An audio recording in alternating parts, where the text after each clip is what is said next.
আজি চাওঁ আহক ঘৰতে কেনেদৰে ৰসগোল্লা বনাব পাৰি।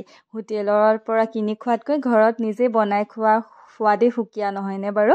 আৰু আজি মই সেই গোল্লা বনালোঁ আৰু ভাবিলোঁ ৰেচিপিটো আপোনালোকৰ লগতো শ্বেয়াৰ কৰোঁ। আপোনালোকৰ ঘৰত যদি গাখীৰ বাচি থাকে কেতিয়াবা বনাই খাব পাৰিব। আৰু প্ৰথমতে মই এয়া দেখিছেনে আমাৰ কিমান গাখীৰ মানে বেছি থাকি যায়, সদায় পনীৰ বনাই কিমাননো আৰু খাম। ভাবিলোঁ আজি গোল্লাকে বনাওঁ, আপোনালোককো দেখুৱাব পাৰিম। এয়া গাখীৰখিনি প্ৰথমতে গৰমাই লৈছোঁ আৰু গৰমাওঁতেতো বহুত সময় লাগি গ'ল দেই। তাৰপিছতে গেছটো বন্ধ কৰি দিলোঁ। গাখীৰখিনি যেতিয়াই উতল আহিলে গেছটো বন্ধ কৰি এইখিনি অলপ ঠাণ্ডা হ'বলৈ দিব লাগিব। আমি যেতিয়া পনীৰ বনাওঁ সেইখিনি গৰম উতলি মানে গেছটো জ্বলি থকাতে যেতিয়া উতলে তাৰপিছত আমি গাখীৰখিনি ফালোঁ। কিন্তু গোলাত অকণমান বেলেগ হয় প্ৰচেছটো। গোল্লা বনাবলৈ হ'লে আমি গাখীৰখিনি বন্ধ কৰি অলপমান ঠাণ্ডা কৰি ল'ব লাগিব। যদি গৰমে গৰমে দিয়ে নহয় তেতিয়াহ'লে টাইট হয়, মানে গোল্লাটো টান হ'ব। গতিকে মই গাখীৰখিনি ফালিবলৈ ব্যৱহাৰ কৰিছোঁ ভিনেগাৰ। আপোনালোকে নেমু ব্যৱহাৰ কৰিব পাৰে, যিহেতু এতিয়া নেমুৰ ৰস একেবাৰে নাই সেইবাবে মই ভিনেগাৰ ব্যৱহাৰ কৰিছোঁ। আৰু এয়া গাখীৰখিনি ঠাণ্ডা হোৱাৰ পিছত অলপ ভিনেগাৰ দি গাখীৰখিনি ফালি ল'লোঁ এনেদৰে। আৰু তাৰপিছতে একদম ভাল কাপোৰ এখন ল'ব, যিখন কাপোৰেৰে একদম পানীখিনি ধুনীয়াকৈ তললৈ সৰকি যায়, যাতে পানী থাকি নাযায়, নহ'লে বেয়া হ'ব। এয়া দেখিলেই নহয় অঘটন হৈয়ে গ'ল, যিহেতু চানা বহুত বেছি হৈ গৈছে। এইখন সুমুৱাই লৈছোঁ বাল্টিংটোৰ তলত, তথাপি মানে পৰিব ওলাইছিলেই, ভাগ্য ভাল। আৰু এইখিনি দেখিছেনে পানীখিনি ধুনীয়াকৈ পাৰ হৈ গৈছে। একদম পূৰা পাতল কাপোৰ ব্যৱহাৰ কৰিব লাগে। আৰু এইখিনি ওলালে চানাখিনি, যিখিনি দি আমি গোল্লা বনাব লাগিব। আৰু এইখিনি এতিয়া কি কৰিব, যেতিয়া গৰম হৈ আছে ন এতিয়াও, ইয়াৰ ওপৰতে একদম ঠাণ্ডা পানী দি এইখিনি ধুই ল'ব। কিয় কৈছোঁ, যদি আমি নেমু দি ফালোঁ তেতিয়া নেমুৰ যিটো টেঙেচি ভাৱ এনেদৰে ধুই ল'লে সেই টেঙা সেইটো নাইকিয়া হয়, আৰু ভিনেগাৰৰ যিটো ফ্লেভাৰ হয় সেইটোও নাইকিয়া হৈ যায়। আৰু সেইবাবে এনেদৰে ধুই ল'ব লাগে। আৰু সেইকাৰণে মই ইয়াত দেখিছে ধুই লৈছোঁ ধুনীয়াকৈ। অলপ পানী ব্যৱহাৰ কৰিছোঁ, খুব বেছিও ধুব নালাগে, অলপ ধুই মেলি এয়া এইখিনি এতিয়া ভালদৰে চেপি দিব লাগিব, যাতে তাত পানী নাথাকে। পানীটো ৰৈ গ'লে মানে বেয়া হয়। গতিকে গামোচাখন ইয়াৰ পৰা ধুনীয়াকৈ উলিয়াই লৈছোঁ আৰু এইখিনি এতিয়া ধুনীয়াকৈ একদম গামোচাখনেৰে ধৰি চেপি পানীটো ইয়াত দেখিছেনে পানী ওলাই গৈ আছে নহয়, গোটেইখিনি একদম ধুনীয়াকৈ চেপি দিব একদম। মই ইয়াত এনেকৈ পকাই দিছোঁ দেখিছেনে, এতিয়া পানীখিনি পটককৈ ওলাই যাব। আৰু ইয়াত মানে পানী থাকিব নালাগে। আৰু ভিডিঅ'টো মোৰ অলপ দীঘলীয়া হ'ব পাৰে দেই, আপোনালোকে ধৈৰ্য ধৰি অকণমান চাব। মই বেছি একো কাট কৰা নাই, কাৰণ সোনকালে মই ভিডিঅ'টো আপোনালোকলৈ আগবঢ়াব বিচাৰিছোঁ। সেয়েহে আপোনালোকে যদি গোল্লা খাবলৈ মন, অলপমান ভিডিঅ'টো ধৈৰ্যৰে চাব দেই। বেলেগ একো কথা নাই, মানে মই এডিটিং কৰোঁতে মানে বেছি কাট কৰা নাই। আৰু এইটো দেখিছেনে গামোচাখনৰ পৰা উলিয়াই আনিলোঁ, আৰু এনেকৈয়ে বস্তুটো আমাক লাগে, মানে এনেকুৱা হ'ব লাগে দেখিছেনে, পূৰা ছফ্ট। এইটো এনেকুৱা হ'ব লাগে। আৰু ধুনীয়াকৈ পানীটো টোক খালে এনেকুৱা হ'বই, কোনো কথাই নাই। গতিকে কাঁহী এখনত মই লৈ লৈছোঁ, আৰু মই ইয়াতে এতিয়া ব্যৱহাৰ কৰিম ময়দা দেই। কিমান পৰিমাণৰ ব্যৱহাৰ কৰিম আপোনালোকক মই জনাই আছোঁ। আৰু এইখিনি এতিয়া মানে গোটেই চানাখিনি ইয়াত দেখিছেনে, ময়দাও মই ওচৰত আনি লৈছোঁ, যিহেতু লাগিব ময়দা অকণমান। আৰু এই চানাখিনি এতিয়া একদম এনেকৈ ভাঙি ল'ম, মানে গোটেই ভাঙি গুড়ি কৰি ল'ম পূৰা হাতেৰে, যিহেতু অলপ টান আৰু গৰমো হৈ আছে দেই। কাৰণ একদম উতলা যিহেতু পানী দিছোঁ, তথাপিও অলপ গৰম হৈ আছে বস্তুখিনি, সেইবাবে মই লাহে লাহে ভাঙিছোঁ। আৰু ইয়াত ধুনীয়াকৈ এনেদৰে ভাঙি ল'ব। আৰু তাৰপিছতে ইয়াত মই ব্যৱহাৰ কৰিছোঁ প্ৰায় 2.5 চামুচ ময়দা। আপোনালোকৰ যদি চানাটো কম হয় তেতিয়া 1 চামুচ বা 1.5 চামুচ তেনেকৈ ব্যৱহাৰ কৰিব। মোৰ যিহেতু চানাটোখিনি অলপ বেছি, সেইবাবে মই 2.5 চামুচ বা 3 চামুচ পৰিমাণ অনুযায়ী ব্যৱহাৰ কৰিম। আৰু এতিয়াই গোটেই হাতৰ যাদুটো মানে এতিয়াই গম পাইছেনে, এতিয়া এইখিনি আপুনি যিমান মঠিব আটা মঠা দি, মানে সিমান গোল্লাটো ভাল হ'ব আপোনাৰ। গতিকে এইখিনি মই দুভাগ কৰি লৈছোঁ, যিহেতু বহুতখিনি হৈ গৈছিলে, মোৰ মানে দিগদাৰ হৈছিলে। সেইকাৰণে মই বেলেগ এখন কাঁহীত আধা থৈছোঁ, আৰু আধা এইখিনি এতিয়া মই ভালকৈ মঠিছোঁ। আৰু যোনটো হাতৰ ঘিলাটো যে তলৰ, সেই বস্তুটোত জোৰটো দিব লাগে, তেতিয়া বস্তুটো নিমজ হয় আৰু ভাঙি যায়, মানে গম পাইছেনে। একদম পূৰা ভাঙি দিব লাগে। এইখিনি প্ৰথমতে আপোনালোকে সানি ল'ব আটা সনাৰ নিচিনা, আৰু তাৰপিছত পূৰা মঠিব, মানে যিমান মঠিব সিমান আপোনাৰ গোল্লাটো ভাল হ'ব। গতিকে এইটো হাতৰ যাদুৱে, আৰু হাত চাত বিষাই যাব, তথাপি উপায় নাই, আৰু পূৰা মঠিবই লাগিব, মানে নহ'লে নহ'ব। পূৰা মঠি একদম এনেকৈ মঠি ল'ব।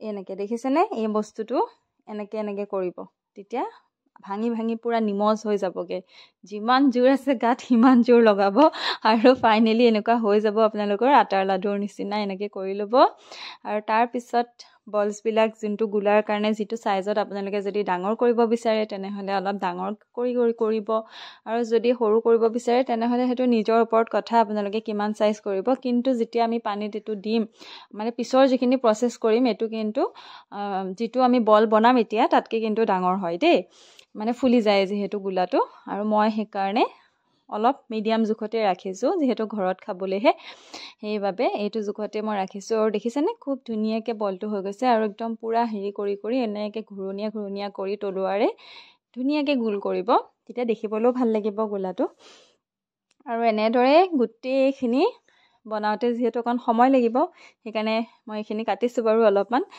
গতিকে গোটেইখিনি এনেদৰে বনাই ল'ব ধুনীয়াকৈ গোল কৰিব একদম নাৰিকলৰ লাডু যেনেদৰে বনাওঁ আমি একদম পূৰা ধুনীয়া গোল কৰি একদম তেনেদৰে বনাব আৰু এটা দুটাকৈ মই এনেদৰে গোটেইখিনি এয়া বল বনাই ল'লোঁ দেখিলেনে অলপ সময় লাগিলে বাৰু সময়টো চব কামতে লাগিবই নহয়নে গতিকে টোটেল 34টা গোলা হ'বলৈ গৈ আছে মোৰ ৰেডি আৰু এয়া চাওক খুব ধুনীয়া কিছুমান ডাঙৰ হৈছে কিছুমান সৰু হৈছে উপায় নাই ঘৰত খাবলৈহে আৰু ইমান হেৰি কৰা নাই আৰু এইফালে এয়া মই গেছটো অন কৰা নাই দেই কেৰাহীখন জাষ্ট পাতিছোঁ আৰু ইয়াতে প্ৰায় মই অকণমান যিহেতু মিঠা কমাই দিম তো আধা কেজিতকৈ অকণমান বেছিকৈ চেনি ব্যৱহাৰ কৰিছোঁ আপোনালোকে যদি মিঠা বেছিকৈ খায় তেনেহ'লে অকণমান বেছি চেনি ব্যৱহাৰ কৰিব যদি কমাই খায় তেনেহ'লে আজিকালি এনেও সকলোৱে মিঠাটো কমকৈয়ে খায় ময়ো কমেই ভাল পাওঁ সেইকাৰণে মই আধা কেজিতকৈ অকণমানহে বেছি ব্যৱহাৰ কৰিছোঁ আপোনালোকৰ যদি চানাটো কম হয় তেনেহ'লে আধা কেজিমান ব্যৱহাৰ কৰিলে হৈ যাব আৰু ইয়াতে পানী দি দিছোঁ মই তাৰপিছতে মই গেছটো অন কৰি দিছোঁ আৰু যেতিয়া এইখিনি উতল আহিব চেনিটো গল খাব তাৰপিছতহে আমি যিখিনি বল বনাই থৈছিলোঁ সেইখিনি দিব লাগিব দেই এতিয়া এইখিনি চেনিটো লাহে লাহে গল খাবলৈ আৰম্ভ কৰিছে দেখিছে অকণমান আৰু বাকী আছেগৈ আৰু এইফালে মই বলকেইটা ওচৰত আনি লৈছোঁ তাৰপিছতে পানীখিনি উতলিব আৰম্ভ কৰিছে আৰু এতিয়া ইয়াতে মই এটা এটাকৈ এইখিনি বলখিনি দি দিম এটা এটাকৈ দিব দেই কাৰণ কি হয় যদি আমি লগতে ঢালি দিওঁ নহয় তেতিয়া মানে বস্তুটো থেপা খাই হেৰি হৈ যায় নিজৰ পজিশ্যনটো ল'ব নোৱাৰে গতিকে এটা এটাকৈ দিলে নিজৰ পজিশ্যনটো ধুনীয়াকৈ লৈ ল'ব পাৰে কাৰণ গোটেই বস্তুখিনি মোৰ যিহেতু গোলাও সৰহ ন তো সেইবাবে অলপ জেগাও বেছিকৈ লাগিব কাৰণ সেইখিনি ফুলিবওতো গতিকে এইটো কেৰাহীয়ে মই ব্যৱহাৰ কৰিছোঁ ডাঙৰ আহল বহলকৈ আৰু এনেকৈ এটা দুটাকৈ মই গোটেইখিনি বলছ দি দিম এটা এটাকেই দিম মই গোটেইখিনি লগতে ঢালি নিদিওঁ গোটেইখিনি আৰু আপোনালোকেও বনালে এটা এটাকেই এনেদৰে দিব আৰু তাৰপিছত অকণমান এনেকৈ লৰাই দিছোঁ যোনফালে নাই যোনফালে খালী হৈ আছে জেগাটো আৰু ফাইনেলি মই গোটেইখিনি বল ইয়াতে দি দিলোঁ আৰু এতিয়া এইখিনি ধুনীয়াকৈ উতলিব তাৰপিছতে দেখিছেনে ওপৰত উপঙি আছে অকণমান ওপৰৰ ছাইডটো গতিকে অলপ সময় এইখিনি এতিয়া এইটো ছাইডে উতলাব লাগিব আৰু ফুল গেছত ৰাখিব গেছটো মিডিয়াম কৰিব নালাগে ফুল গেছতে এইখিনি উতলিব খুব বেছি সময় নালাগে আৰু মেইন প্ৰচেছখিনিয়ে হৈছে সেই মঠা প্ৰচেছখিনি সেইখিনি হৈ গ'লে মানে বেছি সময় নালাগে আৰু তাৰপিছতে ইয়াতে ঢাকনা এখন দি দিব আৰু ঢাকনাখন দিওঁতে চাব যাতে অকণমান জেগা মানে এনেকৈ ফাঁক এটা হৈ থাকে যাতে হাৱাটো ওলাই যাব পাৰে মানে ফুল ঢাকিব নালাগে আৰু অকণমান এনেকৈ হেৰি কৰি ঢাকিলেই হ'ল আৰু ফাইনেলি দেখিছেনে গোলাখিনি কিমান বেছিকৈ ফুলি গৈছে মই কৈছিলোঁ নহয় ফুলি যাব বুলি আৰু এতিয়া মই লাহে লাহে এইখিনি উল্টাই দিম যিহেতু আৰু বেছি জোৰত নকৰিব দেই নহ'লে ভাঙি যাব লাহে লাহে জাষ্ট তেনেকৈ চুই দিলেই হ'ল নিজে উল্টা খায়ে যায়গৈ আৰু দেখিছে ধুনীয়াকৈ মই লাহে লাহেকৈ উল্টাই আছোঁ চব ছাইডৰ পৰা মানে এনেকৈ লাহে লাহে উল্টাই দিব যাতে ইটো ছাইডো ভালকৈ সিজি যায় আৰু এনেদৰে গোটেইখিনি উল্টাই ল'ব মই গোটেইখিনি এনেদৰে উল্টাই দিছোঁ আৰু দেখিছেনে দেখিবলৈও বৰ ধুনীয়া হৈছে নহয়নে আৰু খাবলৈও নিশ্চয় ভাল হ'ব যিহেতু ঘৰৰ গাখীৰেৰে বনোৱা দৈ গতিকে খাবলৈ বেয়া হোৱাৰ কোনো কথাই নাই আৰু এইফালে ইটো ছাইড যেতিয়া মই উল্টালোঁ আকৌ এনেকৈ ঢাকনাখন অকণমান সময় লগাই দিছোঁ মানে খুব বেছি 15 মিনিটৰ ভিতৰত আপোনাৰ দুইটা ছাইড সিজি ৰেডি হৈ যাব 7 মিনিট তেনেকৈ সিজালেই হ'ল খুব বেছিও সিজাব নালাগে ফুল গেছত যিহেতু থাকে 7 মিনিট দুইটা ছাইড সিজাই দিলে হৈ যায়গৈ আৰু এয়া দেখিছেনে হৈ গৈছে ফাইনেলি আমাৰ গোলা ৰেডি গতিকে আজিৰ ভিডিঅ'টো আপোনালোকে কেনেকুৱা পালে জনাব আৰু আপোনালোকৰ ঘৰত যদি গাখীৰ থাকে নহয় এনেদৰে বনাই নিশ্চয় খাব হোটেলতকৈ বহুত এটা বেলেগ সোৱাদ পাব মই 100% গেৰেণ্টি দি ক'ব পাৰিম বহুত বেলেগ এটা টেষ্ট আহে ঘৰৰ বনোৱা গোলাৰ আৰু এয়া দেখিছেনে এতিয়া এইখিনি এতিয়াই খাব নোৱাৰোঁ দেই বহুত গৰম হৈ আছে গতিকে 4-5 ঘণ্টা আমি ৰ'ব লাগিব এইখিনি খাবৰ কাৰণে তাৰপিছতহে আমি এইখিনি ধুনীয়াকৈ খাব পাৰিম আৰু তাৰপিছত এতিয়া মোৰ ল'ৰাক দিওঁ ৰ'ব এইটো গোলাটো খাই কেনেকুৱা হৈছে ক'বা হা মই ভাঙি দিওঁনে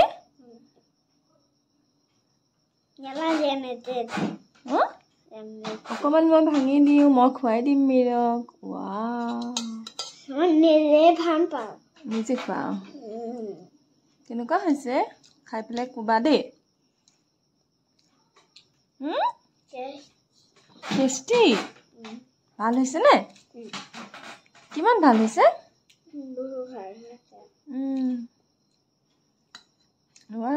ধুনীয়া হৈছে ন নেপেটবা